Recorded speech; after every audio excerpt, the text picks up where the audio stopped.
स्वागत है आप सभी का आज के मेरे व्लॉग में। आज मैं आपको बताने वाला हूँ कि हम्पी का पूरा ट्रिप सिर्फ 2 दिन में कैसे कवर करना है, वो भी बजट के साथ। मैं पूरा अपना एक्सपीरियंस यहाँ पर शेयर करने वाला हूँ, तो अंत तक इस वीडियो में बने रहिए।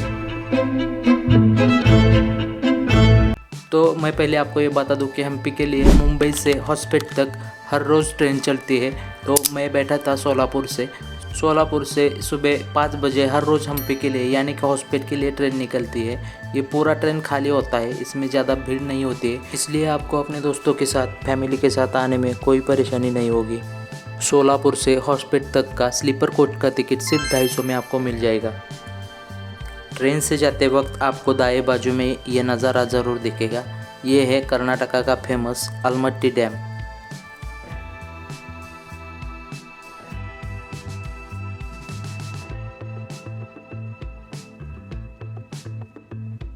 दोपहर के 1 या 2 बजे तक आप हॉस्पिटल जंक्शन में पहुंच जाएंगे। वहां से सिर्फ 1 किलोमीटर की दूरी पर बस स्टैंड है। आप वहां से बस लेके सीधा हम्पी में पहुंच सकते हैं। हम्पी के लिए जाने को ये सबसे बढ़िया रास्ता है। KSRTC की ये बसेस सिर्फ 20 रुपये में आपको हॉस्पिटल से लेकर हम्पी तक पहुंचा देंगी। बस में 40 मिनट का सफ़र करने के बाद हम पहुंच जाते हैं विजयनगर साम्राज्य यानी कि हम्पी में। ये बस आपको सीधा हम्पी के बस स्टैंड पर पहुंचा देगा, जो कि विरूपाक्ष मंदिर के बहुत ही नज़दीक है। बस से जाते वक्त आपको अपने बाएं बाजू में कई वहाँ के मंदिर दिखाई देने शुरू हो गए हैं। वहाँ का गणेश टेम्पल है, वो भी रास्ते पर से ही आपको दिखाई देगा। और इसके आगे जो आपको शिखर दिखाई दे रहा है वो विरूपाक्ष मंदिर का शिखर है। हम्पी का जो बस स्टैंड है वो विरूपाक्ष मंदिर से सिर्फ 500 मीटर की दूरी पर है। बस स्टैंड से विरूपाक्ष मंदिर की तरफ जाते वक्त अगर आप अपनी दाईं बाजू को 100 मीटर तक चले गए तो आपको ये सीढ़ियाँ लगेगी, जो कि तुंगभद्रा नदी की घाट की है। इसके बाद मैंने सोचा कि पहले नहा लेते हैं, इसलिए मैं पहुंच गया तुंगभद्रा नदी के घाट पर। नदी में तैरते वक्त मुझे वहाँ कुछ दोस्त मिले, वो केरला से हम्पी देखने के लिए आए थे। उनके साथ थोड़ी देर बातचीत करने के बाद मैं सीधा निकल गया विरूपाक्ष मंदिर की तरफ। घाट की सीढ़ियाँ चढ़कर जब आप वापस आने लगते हो तो आपको सामने दिखाई पड़ता है हम्पी के फेमस विरूपाक्ष टेम्पल का ये शिखर। मैं मंदिर की तरफ जा ही रहा था तो पीछे से मुझे कुछ आवाज़ें सुनाई दी। मैंने पीछे मुड़ के देखा तो मैंने पाया कि ये तो यहाँ की सबसे लाडली लक्ष्मी हाथी है। हम्पी के जो कई आकर्षण है उनमें से लक्ष्मी हाथी एक है, और हम्पी में आने के कुछ देर बाद ही मुझे लक्ष्मी दिखाई दी और इस कारण मैं बहुत खुश हो गया था। जैसे ही आप यूनेस्को वर्ल्ड हेरिटेज साइट में कदम रखते हैं, यहाँ की शांति और अद्भुत वास्तुकला आपको मंत्रमुग्ध कर देती है। पत्थरों को तराश कर बनाए गए ये मंदिर सिर्फ इमारतें नहीं है, बल्कि भारतीय कारीगरी की पराकाष्ठा है। हम्पी का कोना कोना रहस्य और कहानियों से भरा हुआ है। तो चलिए मेरे साथ शुरू करते हैं हम्पी के इन रहस्यमयी गलियों का एक यादगार सफर। तैयार हो जाइए इतिहास को जीने के लिए। तुंगभद्रा नदी के तट पर बसा यह प्राचीन शहर कभी महान विजयनगर साम्राज्य की राजधानी और दुनिया की सबसे समृद्ध नगरों में से एक था।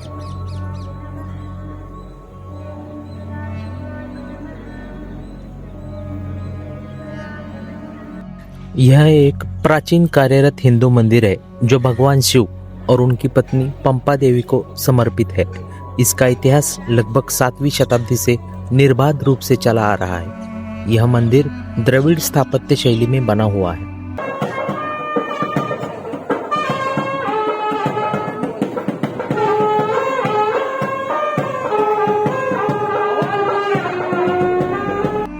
हम्पी के मुख्य विरूपाक्ष मंदिर के ठीक बगल में स्थित यह पहाड़ी धार्मिक और स्थापत्य कला का अद्भुत संगम है। स्थानीय मान्यताओं के अनुसार यह वही स्थान है जहां भगवान शिव ने कामदेव को अपनी तीसरी आंख से भस्म किया था और बाद में देवी पंपा यानी पार्वती से विवाह किया था। इसी खुशी में यहाँ सोने की बारिश हुई थी, जिससे इसका नाम हेमकुटा यानी स्वर्ण शिखर पड़ा।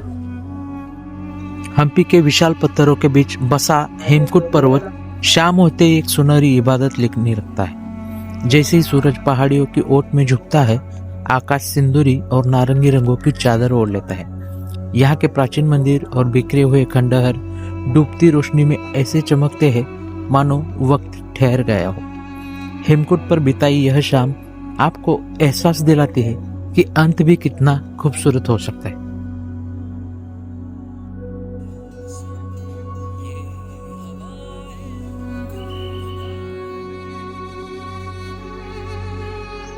हम्पी की यात्रा का असली मजा महंगे होटलों में नहीं, बल्कि यहाँ की गलियों में बसे इन छोटे और किफायती कमरों में है।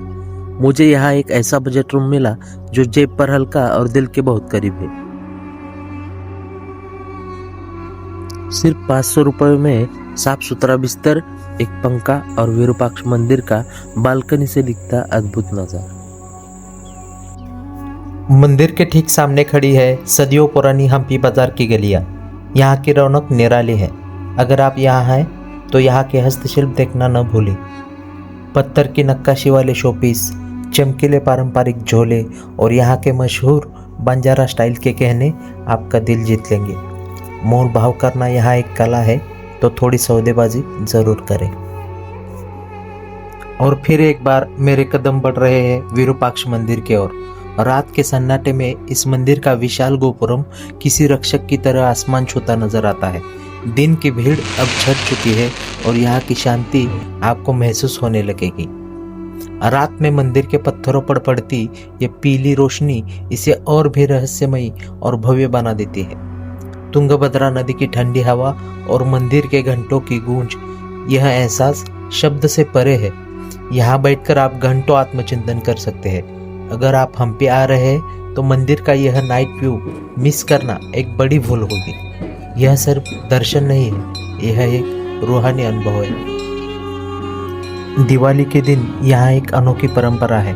मंदिर के हाथी लक्ष्मी का विशेष स्नान और श्रृंगार किया जाता है।